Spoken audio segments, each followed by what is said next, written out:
अस्सलाम वालेकुम व्यूअर्स, कैसी हैं। आज आपके साथ घर में देसी घी निकालने का तरीका शेयर करेंगे। सबसे पहले तो आपके पास जितनी मलाई है उसे इकट्ठा करके दही लगा लें और दही को मलाई में अच्छे से मिक्सअप करने के बाद 3 से 4 घंटे के लिए छोड़ दें। जब टाइम कंप्लीट हो जाए तो ब्लेंड कर लेंगे। इसे आप हैंड मिक्सचर भी यूज़ कर सकते हैं, ब्लेंडर के साथ ज़रा जल्दी से हो जाएगा। ऐसे जब फॉर्मी सा बैटर तैयार हो जाएगा तो हम इसे कुक करने के लिए रख देंगे।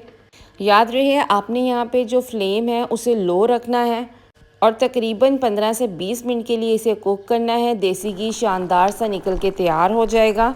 मोस्टली प्रेफर यही करें कि आप घर में हर चीज़ को तैयार करें। जैसे मैंने घर में देसी घी तैयार किया है, आप भी सेम ऐसे ही तैयार करें, because homemade is a best. इस तरह पतीली भी नहीं जलती है और शानदार सा देसी घी निकल के तैयार भी हो जाता है। जब हम डायरेक्ट मलाई का घी निकालते हैं तो उसकी वजह से जो पतीली है बहुत ही जल जाती है। इस तरह आप दही की जाग निकाल के निकालेंगे तो जल्दी से भी देसी घी निकल आएगा और बहुत ही अच्छा सा, ये देखें, फाइन सी क्वालिटी का देसी घी बन के तैयार होगा।